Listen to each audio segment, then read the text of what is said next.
Welcome to The Secrets of Success. By following the proven techniques of the guests who appear on this series, you'll learn that even successful people run into detours and failures, and how you can apply their success techniques to change your life. You're now listening to the most unique show on radio, the show dedicated to making you a success. Mike Sims can make you a success with just a few words. Let's hear what he has to say. Mike, thanks for being with us Bill, today. A pleasure. How are you? Now, Mike, you've written a great book, and as I said to you before the show, I was searching around to find you so I could have you here on the show. But it has an unusual title. I am, I can, I will. Explain the title. It's an affirmation. It's an affirmation about your life. And I love that you said it with such intensity. I am, I can, and I will.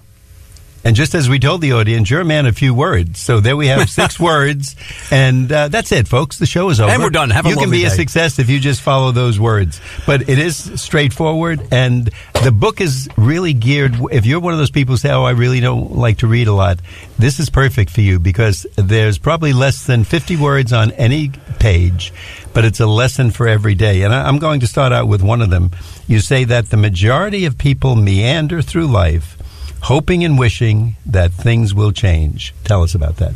I think if you look at some of the statistics, well, I'll ask you this way about an anecdote. If I were to ask you what day of the week do most heart attacks occur, what day would you tell me? Monday. Okay, you're correct. All right, what do I win? Johnny, tell him what he's won. Part 2 of the question, what time of day do they occur? I'm going to say 9 a.m. You're right there. Am I? Yes, you are. And I didn't know this, and we didn't prep it. No, we did not. I'll get you for this later on, because you could have really made me look bad. We could have done this for 100 questions. But you're spot on. They usually, the American Medical Association states that they happen between 4 and 10 o'clock in the morning. Now for the extra credit. Tell me why. People are going to work. They're coming back after the weekend, and presumably they don't really like their job. There you go. And that's exactly it. So my question is, why would you spend 40-plus hours a week, or a third of your life, 8 hours a day, doing something that doesn't give you any kind of joy in your life? Why would you do that? What would be the point of that? Well, we probably hope we get something, or I'm thinking, like most of us, this job will be a great resume builder, or it'll lead me to the next job that I like even less, or... What's the... Sadly, expand on that. What's the next job? Well, if I'm regional manager, maybe I can be the district manager. Is that what you chose? I'm being somewhat confrontational, but I want to get into the head of your listeners. Is that what you chose? No, I got the job because I put in a resume and someone said you're hired. Okay, I keep going up for money. No. And you're 100% spot on, but that's what concerns me. Why wouldn't you want to do? Here's the question. Is there a time in your life, and the answer is yes, when you should look forward to your work as much as you do your social time and time spent with your family? Oh, it should be. And most of the guests we have on the show today in the last several years talk about alignment, aligning your values together. Align your mind. Cultures. Yes. And I think they're absolutely right. And I notice anytime I'm doing something that I really enjoy, and the closer it is to my heart, a passion, the happier I am. 2 words you just used. Closer to your heart and your passion. So what do they always say? If you love what you do, you'll never work a day in your life. But most people abdicate that. They go for, and I have to be careful not to be disrespectful to your listeners, and I'm not being critical of them. It's a standard, but we need to break that standard. Well, I'm just going to go for a job. Okay, why? Is it something you really want? Is it something you want more than just about anything professionally in your life? If it's not, how much longer are you willing to give up what you want in exchange for that paycheck? And sadly, one of our guests in the past has told us that the two, in surveys, the 2 ways that people think they're going to strike it rich, using those words as we all appreciate them, is either lotto or a lawsuit. And I've been paying lotto for years and years. The most I ever won was $100. Occasionally those $5 tickets come through now, but nothing more than that. No. And if you took the law of averages, you'd say, wait a minute, if you looking at me and knowing how old I am, you would look at me and say, oh, you must have had a couple of that hit at least the $5,000 or $10,000 level. But no, 100 is the most, and I play it occasionally, not the people who play regularly, but occasionally. You mentioned, Mike, that in your book the greatest kept secret is that the subconscious mind is ultimately powerful. That's something I think most people really don't know about. We don't really talk about, I haven't heard people talk about my subconscious mind as opposed to conscious. Mm-hmm. Can you tell us about that, and why do you say it's so powerful? Again, if I can tell the story. Absolutely. Okay, great. I love stories. I love stories. Once upon a time. Yeah, there we go. We're going back decades and decades and decades ago. True story. Third grade little boy is in his class, and his teacher calls him up to the front. As he approaches, the teacher is folding a letter and putting it in an envelope. She seals the envelope. She hands it to the little boy. She goes, "You're to bring this home. You're not to read it. You give it to your mother. Do you understand?" And the little boy said, "Yes." So the little boy goes home that day. Walks in the door. Standard answer from every kid. "How was school?" "Fine." "What'd you learn?" "Nothing." He says, "Oh, by the way, Mom, my teacher gave you this letter. Well, gave me the letter to give to you." So she says, "What does it say?" He says, "I don't know. She instructed me not to read it, but I was to give it to you." She opens the letter. She reads it. Now, the boy is very inquisitive. He wants to know what's in this letter. And the mother looks at it, reads it, and then smiles ear to ear. And she grabs him and hugs him, and she says, "The letter says you're a genius, and we can no longer teach you because we have nothing else that we can teach you. You're smarter than all of us." Paraphrasing, obviously. Says, "I'm so proud of you. You're a genius." Whacks him on the backside. Says, "Go out and play. I'll let you know when dinner's ready." Oh, he goes out. He's a great day. I'm a genius. Many years pass. Many, many years pass. The little boy's now a grown man. His mother passes away. He's going through her personal effects, and he finds the letter. He recognizes it at the bottom of a dresser drawer, and he takes the letter out. And the letter says, "Your son is an imbecile. There is absolutely nothing we can teach him. You need to keep him home. You're wasting our time." What's the kid's name? Oh, it's going to be one of those where it's either Einstein. True story. What's the kid's name? Churchill or Einstein? Thomas Alva Edison. Here we go. Subconscious mind. The mother planted the seed in this little boy's mind. That little boy lived to that mimetic or meme for the remainder of his life. I'd like to think he was a little bit more than an imbecile. With that being said, before the show began, you had said something about your grandson and that, this book may, and I asked you to change it to this book will, in fact, influence your life. We have to be careful of the words we choose. Your subconscious mind hears what you say, accepts it as gospel truth, and then will go about to find and attract the very tangible thing in your life that you told it to go get. We have to be careful of the words we choose. The affirmation, "I am, I can, I will," is an affirmation. It's also obviously the title of the book. And Mike, as I said to you before the show, when we were just talking, I like this book so much that I'm putting together a book just for my own family, not to publish or anything. And I took out many of the quotes from your book and wrote them down. And of course, it's for him in the years to come. He's only 2 years old now, but that he can look back and learn from some of the great people I've had on the show. So I think that lets you know and to our audience how much I think of you. I want to let our audience know, if you're just tuning in, our guest today is Mike Sims. He's written a book, I Am, I Can, I Will. He's here today with us on The Secrets of Success on 90.3 WHPC, the voice of Nassau Community College. I'm your host, Bill Horan. And my next question to Mike is, if someone wants to get this book, they like what they're hearing from you, you have a beautiful radio voice, where can they get a copy of I Am, I Can, I Will? It is available on Amazon.com. I Am, I Can, I Will. But then type in my name, Michael Sims, Michael Simms, and you'll see it come up. To give you a description, it is a gentleman that is climbing. Bear with me, because it's in the book as to what he was. Looks like a mountain climber. It is. It's Mount Adams in Washington, but that's a picture of my friend Paul, who traversed that. And I asked him for it because I just thought it so depicts the book and the attitude necessary to go accomplish everything you want in life. So if you type I Am, I Can, I Will, and my name, it'll appear. One of the statements you have in your book is that you can eat an elephant. Now, not that I want to eat an elephant, but I have to ask you that question because our producer might eat an elephant. Michael in there, he's always got some strange foods with him. But I don't mean for quantity. I mean just he has strange foods, and I don't think of people eating. But what does that mean? You can eat an elephant, and then the second statement is one bite at a time. Think about it. Exactly. You've got this enormous goal in front of you, and if your goals don't scare the daylights out of you, you are not dreaming big enough. And people look at this enormous goal and they think, there's no way I can tackle it. And that's what I'm saying. You can eat an elephant just one bite at a time. It's a step-by-step process.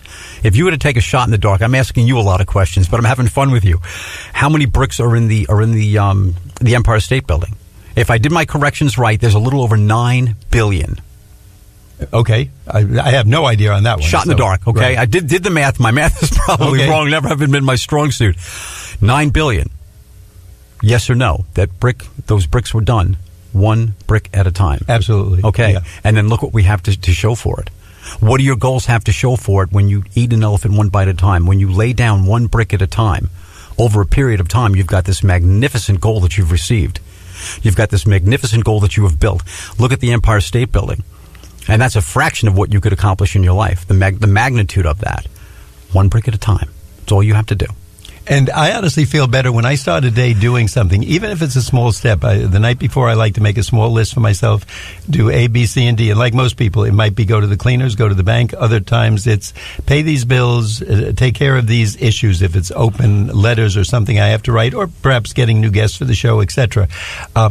But if I start the day doing that, I always feel better right away, just that I've accomplished something. Absolutely. Even if it's as simple as counting toothpicks or something very ministerial.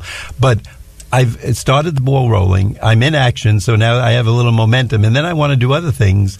And I also feel better about myself that I've accomplished something. And again, the level of accomplishment is minimal. It's like the one brick. Doesn't matter. But it's getting the ball started. Yeah, one small step is immaterial. It's those small steps combined create what?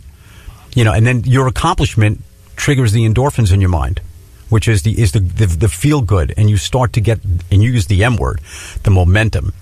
A leads to B, the M word leads to C, leads to D, leads to E, and all of a sudden, if your motivation is strong enough to accomplish what it is you want in life, the tasks are easy. The task at hand is easy. Again, the other M word, the motivation, the momentum. You create that by those small steps. You can eat an elephant just one bite at a time. My wife might say I do it more frequently than that, but those aren't elephants. That's just a lot of hamburgers on the plate. You mentioned that we shouldn't confuse reasons for excuses, and I think that's something I see a lot of people doing, so I'd like you to talk about that. I think we're all guilty of it to some degree.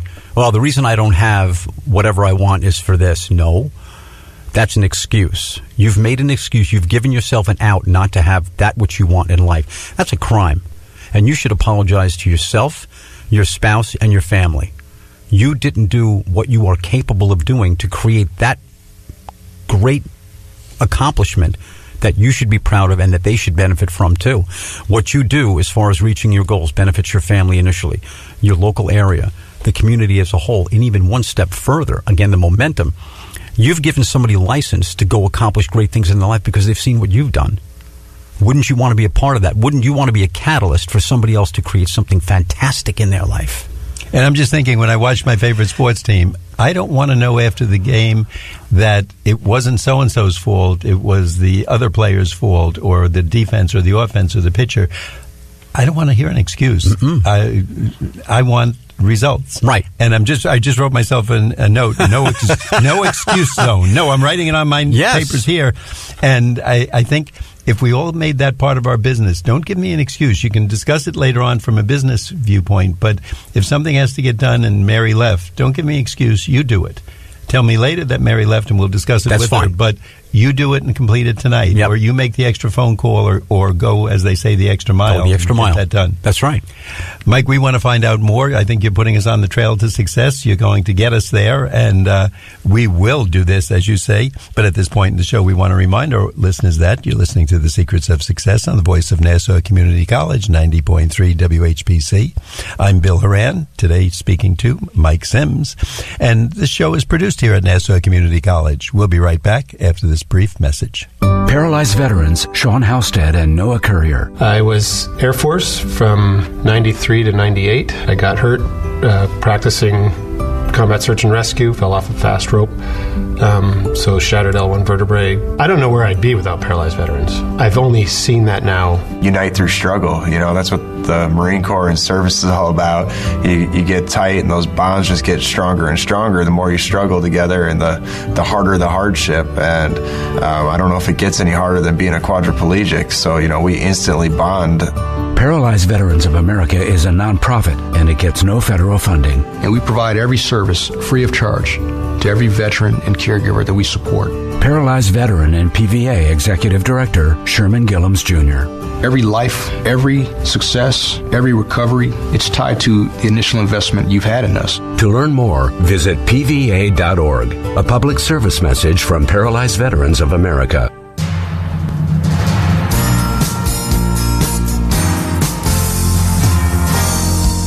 Welcome back to The Secrets of Success on the voice of Nassau Community College, 90.3 WHPC. I'm your host, Bill Horan, and today we're speaking with Mike Sims, author of I Am, I Can, I Will. Mike, before I ask you another question, I'd like our audience to know if you like what you're hearing but you didn't get all of the show or would like to listen to it again or have your son or daughter or someone at work listen, you can go to nccradio.org and listen to a podcast of The Secrets of Success. You heard the title, I Am, I Can, I Will. And you can play it at your leisure, and you can recommend it to other people. If there's some part of the show or even 2 or 3 takeaway lines, that's all you need to change your life. And the next question is going to be one of those that hit exactly on it. Change your thoughts because they change your life. Now, since reading and going through your book, many times when I have something negative I'm thinking about, and I know it's going to annoy me. It's not a terrible thing. Just one of the daily problems we have. Right away, I tell myself, stop thinking of that. Mm-hmm. And I'll think of a silly TV show, a cartoon, something nonsensical, but I'll get myself off that track. So already you've had influence on one person, me. Good. But I'd like you to talk about that for our audience and how we can maybe remind ourselves to do that and get off that negative that we can spend all morning angry that someone took our parking space and it ruins our day and the other fellow's got a parking space. Yeah, and he hasn't given a second thought since he left. And he beat us twice. And there's probably a 50-50 chance that if it's someone like me, they're old, they're dopey, they just turned in the parking space and didn't even see you. No, sure. I wouldn't do it intentionally. Sure. But I've probably taken someone's space without knowing it. And I didn't even know I did it. And yet that person, they ruined their own morning by just thinking of the negative. So I'd like critical you to talk term. You about said it. they ruined their own morning. You gave them the power to upset your apple cart, so to speak. Why would you attribute that much value to something so insignificant? You can decide to change at a moment's notice and even affirm when you're sitting there in the car. Let's say hypothetically somebody took your parking spot. I am not going to allow this to rent space in my head. Not to say it arrogantly or boastfully. I am better than this. This does not define my day, and I will move on from this. And you actually cut ties with that, and you start to reaffirm in your mind. Go through some of the things that you might have had in the book, that you might have read in the book, and say, listen, I just need to realign my mind. I need to stop immediately. This has no value in my life. I will not allow it to have value. I need to focus on what I need to focus on. When you focus on negative, you draw more of that to you. And then the people will come into work and they'll share that with you. What are you sharing that with me for? Why did you give that much power to completely knock you off your track that day? I once thought about the people I like the most, friends, and the ones who I would not like to spend a lot of time with. The ones who are most compatible, someone who doesn't complain the whole time. They can have strong opinions, but they go from one subject to the other. The person who just tells me what a bad day it is because it's raining out, well, it's raining in his world, it's raining in mine. It's raining in whatever town we're in, Mineola, Levittown, or Riverhead. But we're in a building, so it really doesn't matter. No. And we can think of more pleasant things, talk about a comedy, see something on TV or a movie or whatever, and we can make our life so much better. So how much we control and how important that is. You control all of it. What is it? Great minds discuss ideas. Average minds discuss events, and small minds discuss people and or parking lot situations. What are you going to attribute? What are you going to put your focus on? Hamburgers. Attaboy. Cheeseburgers. Attaboy. That's it. What you focus on is what you draw to yourself. So why would you take more negative? Why would you look for more negative? Because by stating that, you're stating to your subconscious mind, I'm looking for more of that. You should hit the brakes, come up with a silly word, a silly phrase that completely just realigns your mind on the direction you deserve to be and need to go to. I think that honestly works. I know it does work for me, I will say, because I test a lot of these things before I put it out to our audience, and over the years we've heard some of these in different forms. Mm-hmm. Another one that you have here, and I like it very much, and we'll talk about an anecdote about that, but you get what you accept. Now, a lot of people probably say, well, wait, how can I change that? I mean, if I'm in a store or if I'm doing something, but you say you get what you accept, so can you explain that to us? It could be anything as far as a job where somebody was saying, I'm going to send a resume for this job. I'm not accepting this. This doesn't suit me. This isn't in alignment with what I've decided I want out of life. Why would I accept this? I won't accept a treatment from somebody that came in from a parking spot. Listen, I'm very, very busy. I'm sorry you had a bad morning, but I really need to focus on this. I guarantee you, they didn't get an audience with you, they will move on. And they need to move on because they don't need to pollute your mind and your world and your focus on what you're doing and what you need to do to get what you want out of life. No disrespect to the person that had a bad day. I'm sorry you had a bad day. But reiterating it is doing what? You're just reinforcing in your mind that negative feeling. And it's funny, we had a guest on a few years ago, and unfortunately I don't remember his name, but your statement here about you get what you accept, he admittedly said he wasn't a very handsome guy. He had he wasn't wealthy, he had no outstanding characteristic, he wasn't a great athlete or anything, but he liked to go out with the pretty girls in school. And he said his friends were amazed, for an average, maybe below average even, looking person, how he had these beautiful dates. And he admitted on the phone to everybody, he said, I get turned down a lot, but I also ask people a lot. There you go. And I want a nice date. And he amazed people with the quality and the beauty of the dates that he did have. He wanted this is what he would accept. And if it meant accepting a little turn down here and there, it was okay. He would go along with it. And I think that's an excellent principle that we obviously all should follow. I told you this one, too. I was thinking about it today. Adversity is a clear indicator you're moving in the right direction. So does that mean we always have to have a few pebbles in our shoe or a bump in the road? Yeah. Yes. It's called life. There's a gentleman that I mentor, owns a company up in Buffalo, New York, and he went on, and he knows to be very, very careful with respect to the words he chooses. But he was telling me about, not complaining about it, but just stating that he had a couple of issues that he had and they were fairly significant. I said, that's wonderful. And it was dead silence on the phone. And I said, Eric, think about why I just told you it's wonderful. And he starts laughing. He says, because I'm never going to get to where I have to get without hitting a few obstacles. I said, correct. Absolutely correct. Now, the other thing is, depending upon how you look at the obstacle, what value did you give it?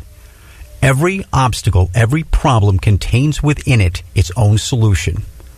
Best case example, Jonas Salk, right? 1955, he cures polio. World-renowned, they, gave him accolades as he deserved. How did he cure it? He actually gave kids polio. There was a very, very small, very non-threatening level of the disease. It gave the body enough time to build immunity to it. Yeah. And that's it. Every problem contains within it its own solution. Don't run from the problem, run toward it. And if you take it apart piece by piece, again, remember the elephant analogy. Take it, put everything else aside, take one piece of it, figure it out, and move on from there. Mike Sims, we want our audience to know that if you like what you're hearing, that's because you're listening to the voice of Nassau Community College, 90.3 WHPC. And our guest today, Mike Sims, who has written a book called I Am, I Can, I Will. I'm your host, Bill Horan, but right now we're going to ask Mike, where can we get this book? If people are hearing all this, they say, I like what I'm hearing, where can we get the book? Well, if you like what you're hearing, I appreciate it greatly, and I'm grateful to be here, Bill. Thank you. I Am, I Can, I Will is available on Amazon.com. If you type in I Am, I Can, I Will, and then my name, Michael Sims, you'll see the book come up. And Mike is right here on Long Island, so if you really like what you're hearing, or if you'd like him to talk to your group, or maybe even talk to him personally, you can do it. He's basically your neighbor right here. So, and I think, so we get a little publicity, a graduate of Nassau Community College. No, a proud graduate. Okay, that's even better. Very much so. That's even better. Mike, you mentioned, and I love this one too, The road to success is always under construction. Mm-hmm. Talk about it. Okay. I'll go back to the other analogy in Jonas Salk. He passed, I think, at the age of 85. And just prior to his passing, he made a statement that he was going to then devote his life to finding a cure for AIDS. Now, most people at 85, maybe 20 years retired, maybe 15 years retired. He was still going. He was still looking to contribute. And it wasn't that he needed to work every day. Clearly, he had enough money. He enjoyed it. He had the passion for it. He had the momentum for it. He had the direction for it and the need to further make a difference in somebody else's life. I think that's phenomenal. It's always under construction. You're always going to make a difference. You're always going to change something as you go through. And I think there's wonderful experiences in learning something more about yourself than anything else. Learning that, hey, wait a minute, I did this, I can accomplish more, and you start to, your M word, the momentum, you start to push a little further and going a little further and accomplishing more in your life. Now we want to get to the secret life of Mike Sims. Mike, you've written this book, but I'm sure there's one saying in here that either was a guideline for your life or had a very big impact on it. Which one of those? And if you can tell us the incident, we're only kidding about getting into your personal life, but if you can tell us how it impacted you. Okay, it's sporadically put through the book, and as you were nice enough to tell me that I did not number the pages. He makes it hard because he doesn't put, but he saves ink that way. I do. I'm sure it's for the environment. This is the one here on the right. 9 letters, 3 words. Why not you? How profound is that? Yeah, why not you? Why would you wait for somebody, a friend, a relative, a neighbor, somebody else you went to school with to accomplish something great in your life? Why aren't you doing it? You're just as capable, if not more, than anybody else you've ever walked this earth with. Why not you? Because I make up excuses, and excuses, not reasons. I'm using the words from your books. Yeah, I read it. I'm making up excuses, and that's probably the answer that most of us will give. How much more would you accomplish when you discard the excuses? Don't even look for the reasons, but look for the reasons to accomplish great things in your life. I've got nowhere else to go but accomplish then. Once I get rid of that crutch. And one thing leads to another. Remember, we talked about momentum. A becomes B, becomes C, becomes D. You start to breed that success within you because now you've looked beyond those obstacles that are long since behind you. And not arrogantly or boastfully, but you're like, if I can do this, what else can I do? And I'm going to wrap up with this. You mentioned that your impact, not just you, but talking about anybody in the world, is much like a rock thrown into a pond. So anybody hearing you today, anybody taking these steps, they're going to have an influence on their children. They're going to have an influence on the kids they coach, the person who sits next to them. It can be positive or negative, and if they take your advice, it's going to be positive, and it's going to move both sides ahead. It's a positive, vicious cycle you've just created. Look what you're doing with your grandson. Yep. And he's 2. Yeah, I'm writing the book for him, so I hope, and I'm taking the quotes from your book, so I hope someday he's going to read it. If it benefits him, by all means. What did Grandpa do? Now, just so our audience knows, again, if you like what you've been hearing today, here is fellow Long Islander Mike Sims. His book is I Am, I Can, I Will. Mike, once again, just tell us where we can get that book, where we can find it. It's on Amazon.com. If you type in the search, I Am, I Can, I Will, and my name, Michael Sims, and you'll see the book. And enjoy it in great health. And if you do want to talk to your neighbor, Mike Sims, since he's right here at Long Island, I'm going to volunteer him, and I'm going to say, call the station. No, seriously, tell us where he should call or give us an email address. He'll get in touch with you and get us all on that trail to success. Mike, thanks for being with us today. We'd like to remind our audience that you've been listening to The Secrets of Success on the voice of Nassau Community College, 90.3 WHPC. I'm your host, Bill Horan, asking you to please join us again next week at the same time when we will continue our journey to success.